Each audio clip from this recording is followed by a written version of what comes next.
everyone, welcome back to Storytime with Sarah, again here at Reformers Bookshop. Again, I've got a great book for you today. This is Corrie ten Boom. This is a book about a real person. It's written by Laura Caputo-Wickham, illustrated by Isobel Munoz, and it's published by the Good Book Company. And there's a line here which says, "The courageous woman and the secret room." That sounds pretty exciting. Let's dig in.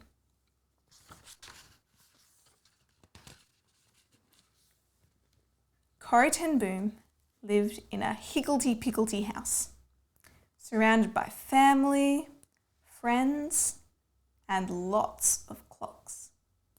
There were tall clocks, there were tiny clocks, fancy clocks, and funny clocks.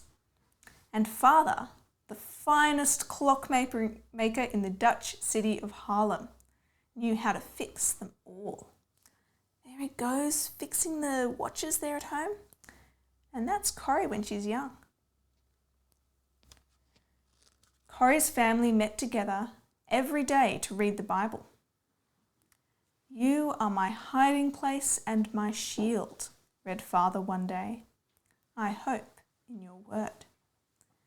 That's a verse from Psalm 119, verse 114. Corrie sat there wondering, why would anybody need a hiding place? The answer came many years later. Corrie was sleeping in her room when a loud bang woke her up. Look at that big explosion. As she looked outside, she saw brilliant flashes, followed by booming explosions. "War," she whispered. That looks quite scary there. It was indeed war, a big one called World War II. Countries were fighting and people were bullied or killed for how they looked or talked or where they came from. Some of these people were Jews. They were chased by the soldiers and put into horrible prison camps where many died. You can see there's some soldiers, they're being really unkind, they're being really awful to this family. As Corrie watched this happening, she prayed a very brave prayer. "Lord Jesus, I give myself for the Jewish people, in any way, any place, any time." And just as with every prayer prayed by a follower of Jesus, this too was heard. What do you think is going to happen? How do you think God's going to answer her prayer? Soon, Corrie found herself part of a top secret group that helped to hide as many Jews as possible. She had to cycle to secret meetings in the middle of the night. Oh, that looks pretty sneaky. And hide important documents in her father's clock shop. She even had a secret room built inside of her bedroom. So you can see her there, she's lying on her bed, but behind the wall, there are some people she's hiding away from the soldiers. Hundreds of Jews came and went from her house as Corrie helped them to find a safer home. Every so often they had practiced drills. They would pretend that the soldiers had arrived and everyone had to hide in less than 1 minute. Look at them all hiding so quickly. Then, one night, the soldiers came. But this time, it wasn't a drill. Loud, angry men searched every corner of the house. They slammed doors, kicking chairs and tipping things over. See, this guy's looking even under the floorboards. They searched so carefully. Do you think they're going to find the people hidden in the room? But they didn't find the secret room. Corrie and her family, though, were taken to prison. Life in the prison camp was terrible. Corrie had to work in the freezing cold.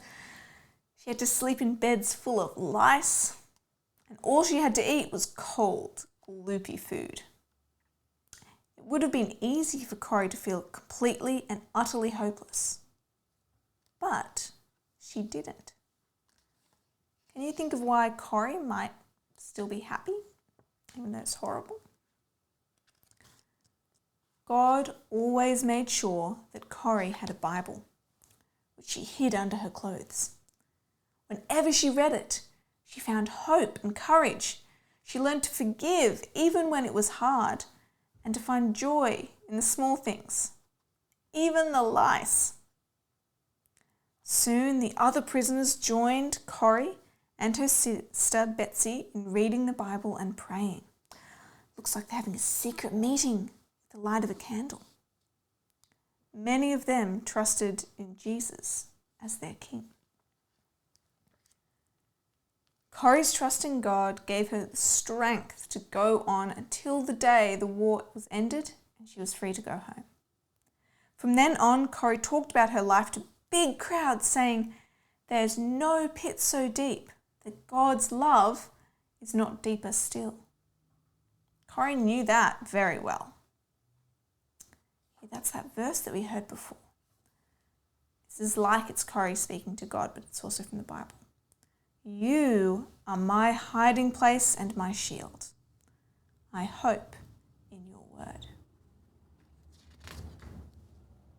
And that's the end of the story. There we go. And I'll even show you, there's a photo of Corrie because she was a real person. There we go. Now, Corrie was a person who went through so much. It was so hard in that prison camp. But isn't it amazing the way God used her and the way God encouraged her through his word, through the Bible? Well, that's all we have time for today. I've had really a lot of fun reading books with you again this holidays, and I hope to see you again next time. Till then.